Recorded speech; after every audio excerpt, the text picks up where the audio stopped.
வள்ளுவர் சொன்னாரு நீரின்றி அமையாது உலகு அப்படின்னு. நான் சொல்றேன் விளம்பரம் இன்றி அமையாது உலகு.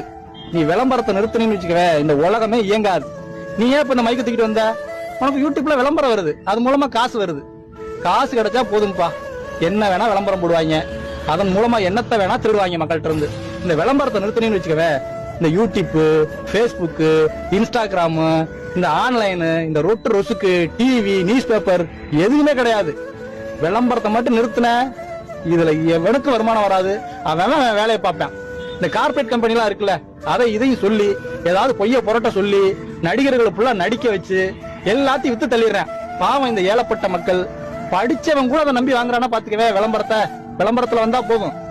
ரொம்ப கவலையா இருக்குப்பா எங்களுக்குலாம். நீங்க ஒண்ணும் சிந்திக்க மாட்டேன்றீங்க. ஏன் எப்படி சிந்திப்பீங்க நீங்க? உங்க மூளையதான் நீங்க கடன் கொடுத்துட்டீங்களா ஒரு முதலாளிக்கு? எங்களை மாதிரி இப்படிலாம் சிந்திக்க முடியுமா? நாங்க வெட்டி இல்லாம வேலை இல்லாம இருக்கோம், சிந்திக்கிறோம். இப்படி எல்லாம் சிந்தனை வருது. ஆனா நீங்க இதை பத்தி கவலைப்படுறது இல்ல. என்ன போட்டாலும் வாங்குறீங்க, அதுல என்ன சொல்றாங்களோ அதை வாங்கி திங்கிறீங்க. இப்படி எல்லாம் இருந்தா உங்களுக்கு தானப்பா நோய் நொடி வரும். பிச்சைக்காரன் எங்களுக்கு வந்து நோய் நொடி வரப்போகுது. நாங்க குளிக்க தேவையில்லை, பல்லு விளக்க தேவையில்லை, சும்மா ரோட்ல தூங்குவோம், எங்களுக்கு ஒரு நோய் நொடி வராது.